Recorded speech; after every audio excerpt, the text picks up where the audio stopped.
Today I'm going to show you the 3 types of players you'll face climbing the ELO ladder, and how I beat all of them in one session. Game 1. The on-tilt and aggressive player. First, we have what I call the overly aggressive on-tilt player that are convinced they are far too intelligent to be slumming it down in the ELOs with us mere plebby beginners. They want to be aggressive, but don't understand basic tactics. After a normal start with the Caro-Kann defense, White plays the bizarre E5, followed by sacrificing their queen.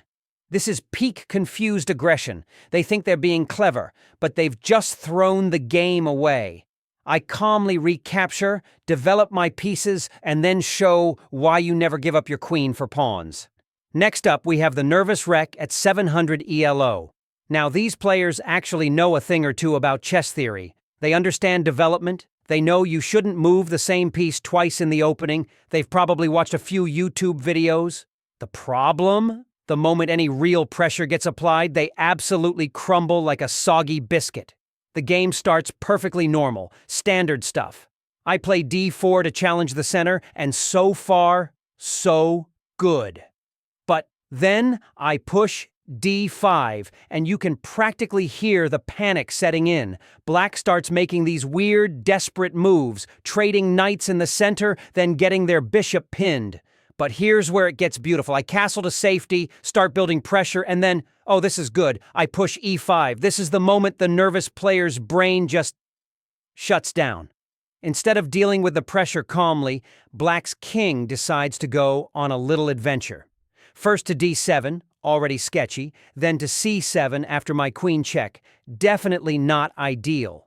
But then, and I swear this actually happened, the king walks to D6, then D5, then C6. That's right, the black king essentially took a guided tour of the center of the board while I'm attacking with everything I've got. Eventually, I land checkmate with the queen on D5. The nervous player knows enough theory to get a decent position, but the moment things get tactical, they panic, and their king ends up doing the chess equivalent of a pub crawl through enemy territory. Finally, we have the skillful player.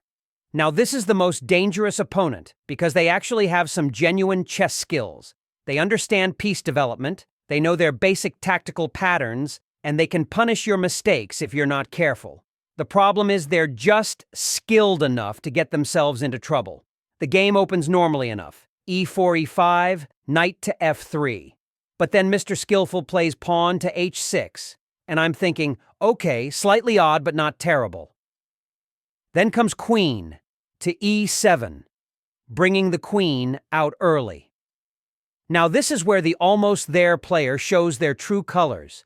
They know enough theory to be dangerous, but they haven't quite figured out that early queen development usually backfires. I capitalize by taking the E5 pawn with my knight, and when the skillful player recaptures with the queen, I can see the tactical opportunities opening up. Mr. Almost There continues with more questionable moves.